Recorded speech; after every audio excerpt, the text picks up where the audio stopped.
Hi అండి అందరికీ welcome back to my channel prions life style and cooking. ఈరోజు video ఏంటంటే వెజిటేబుల్ సాంబార్ ఇంట్లోనే ఈజీగా ఎలా చేయాలో చూపిస్తాను, చూసేయండి. ఒక కప్పు కందిపప్పు తీసుకొని నీళ్లు పోసుకొని బాగా కడిగి ఆ తర్వాత ఒక ఉల్లిపాయ, ఒక 2 గ్లాసులు నీళ్లు పోసుకొని పప్పు మొత్తం బాగా కుక్కర్లో 4 to 5 విజిల్స్ పెట్టుకొని ఉడికించుకోవాలి. ఆ తర్వాత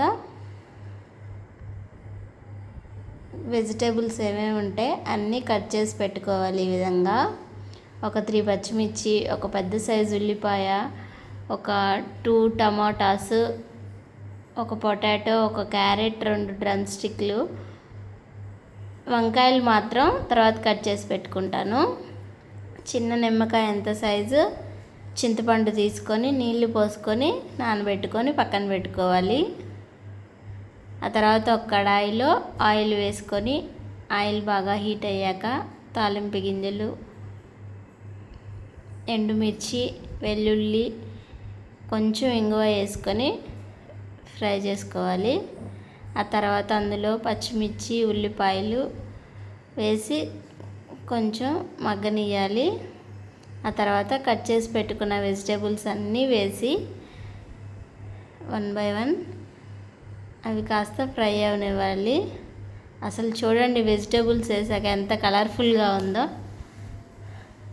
ఆ వెజిటేబుల్స్లో రుచికి సరిపడా ఉప్పు, చిటికెడంత పసుపు వేసి కాస్త వెజిటేబుల్స్ మగ్గనివ్వాలి.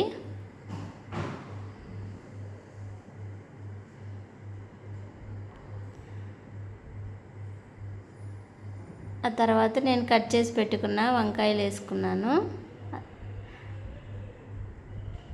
ఆ తర్వాత 2 స్పూన్స్ కారం వేసుకుంటున్నాను, ఎందుకంటే పచ్చిమిర్చి ఎక్కువ వేసాను కాబట్టి.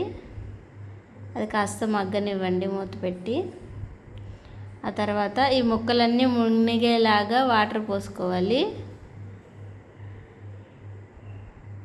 అవి కొంచెం ఉడికాక చింతపండు నీళ్ళు యాడ్ చేసుకోవాలి.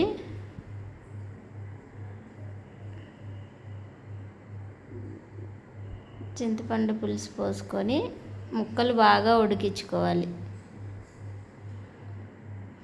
అది ఉడికాక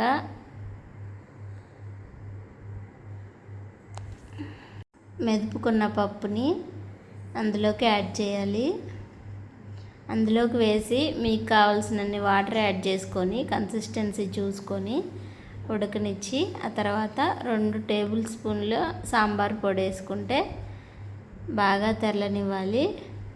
ఆ తర్వాత కొత్తిమీర, పుదీనా వేసుకుంటే ఎంతో రుచికరమైన వెజిటేబుల్ సాంబార్ ఈజీగా రెడీ అయిపోతుంది. అంతేనండి. ఈ వీడియో ఎలా ఉందో ట్రై చేసి కామెంట్ చేయండి. Thank you for watching.